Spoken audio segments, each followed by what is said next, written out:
Ayun nga at napagdesisyonan ko, nagupitan ng buhok ang bibi ko. Kasi naman sobrang haba na ng buhok niya. Umaabot na sa mata niya.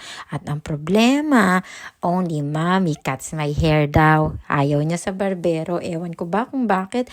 Ayaw niya daw na kalbuhin siya katulad ng daddy niya. Kasi ayaw niya nung razor. Feeling niya kapag ginapitan siya ng razor, makakalbo siya. Kaya eto, hindi po ako barbero. Hindi po ako marunong maggupit. Pero dahil gusto ng anak ko, ayan, minsan mami tayo sa umaga, barbero naman tayo sa hapon, ayan. Pag nanay ka talaga, lahat ng propesyon na gagawa mo, kaya kaway-kaway sa mga nanay dyan na marami nang naging propesyon sa bahay nila. Mahirap tong paggugupit lalo sa bata kasi sobrang likot at gusto niya matapos agad, and worried ka din kasi nga baka mamaya mamamali ka ng gupit. Ayaw nga niya ng kalbo, at kapag namali ng gupit wala nang ibang remedyo kundi kalbuhin. Nako, lagot tayo niyan. Ayan nga at inip na siya talaga naman. Paulit-ulit siya na, "Mommy, are we done yet? Mommy, tapos na ba?" Pero eto, sabi ko nga, wag kang malikot at kailangan nating mag-focus. Ayan, naging okay naman yung unahan niya. Sana hanggang dulo maging okay. Dahil kung hindi, diretso barbershop tayo, wala tayong choice. Ayan nga at napakalikot, tingnan nyo naman. Baka magupit natin ang tenga niya. Nako, lagot tayo sa daddy niyan. At eto nga, patapos na siya. Ayan, niliguan ko na din. Kaya eto na yung itsura niya. Ayan, ang pogi naman ng kinalabasan. Gusto naman niya yung buhok niya. At eto nga, pupunta naman kami sa city at meron siyang eye check-up ngayon. Nakatanggap kami ng sulat na kailangan niya na magpa-check-up ng mata niya.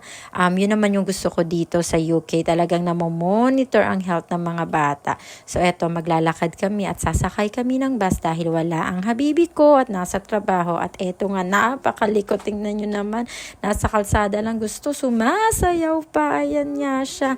Eto nga at maglalakad kami at mag-aabang kami ng bus. Nakasakay na nga kami ng bus at habang nakasakay kami sa bus, antok na siya pero hindi daw siya antok. Nire-rest niya lang yung mata niya. Naku, lagot tayo. Mamaya magbubuhat tayo at mukhang makakatulog to sa upuan niya. At eto nga, napakaganda ng sikat ng araw ngayon. Eto, minsan mo lang yan makita dito sa Belfast. At eto nga, malapit na tayo. Eto na yung Vision Express. Dito kami naka-schedule ngayon. Sana okay ang lahat. Pero siya, gusto niya ng glasses. Sabihan daw yung doktor na bigyan siya ng glasses. Naku anak, napakahirap ng may salamin. Sinasabi ko sa'yo.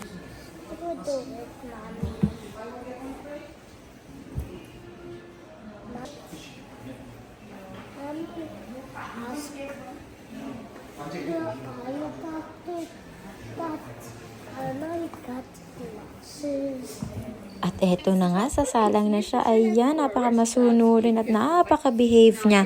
Kasi nga, gusto niya talagang gumamit ng salamin pero hindi talaga pwede. Ayan, talaga naman nakikinig siya sa doktor at hindi talaga siya nagre-reklamo. Eto na nga. At eto, may pinapatingnan daw sa kanyang balon. Ayan, tuwang-tuwa pa siya. Hindi ko alam kung bakit. Pero pagtanda mo, naku, sasabihin mo, sana iningatan mo ang mata mo. Ayan, nakikipag-cooperate talaga siyang mabuti dun sa doktor niya. Eto nga, at may ipapabasa naman sa kanya. Pinapili siya kung drawings or letters. Ang pinili niya, letters. Akala mo naman talagang kaya na magbasa. Pero sige, push, gusto mo ng letters, eto ka. After nito ay kakain nga kami at ganito nga pala ang cotton candy dito na daanan namin nung pupunta na kami sa kainan. At syempre gusto niya, ayan, ganito gawin ang cotton candy dito. Hindi katulad sa Pilipinas na naka-plastic na. Ayan, at may mga design pa nga yan.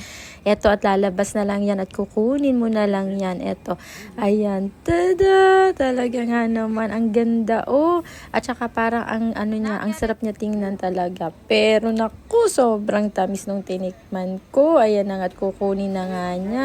Ang social lang talaga. Ito ang itsura niya kapag kamalapitan. Ayan, tuwang-tuwa siya at gustong-gusto niya. Ayan na nga, naku, nasira na agad. At dito nga kami kumain sa Obento kasi na-miss ko ang ramen. Kaya eto, kakain kami sa Japanese resto.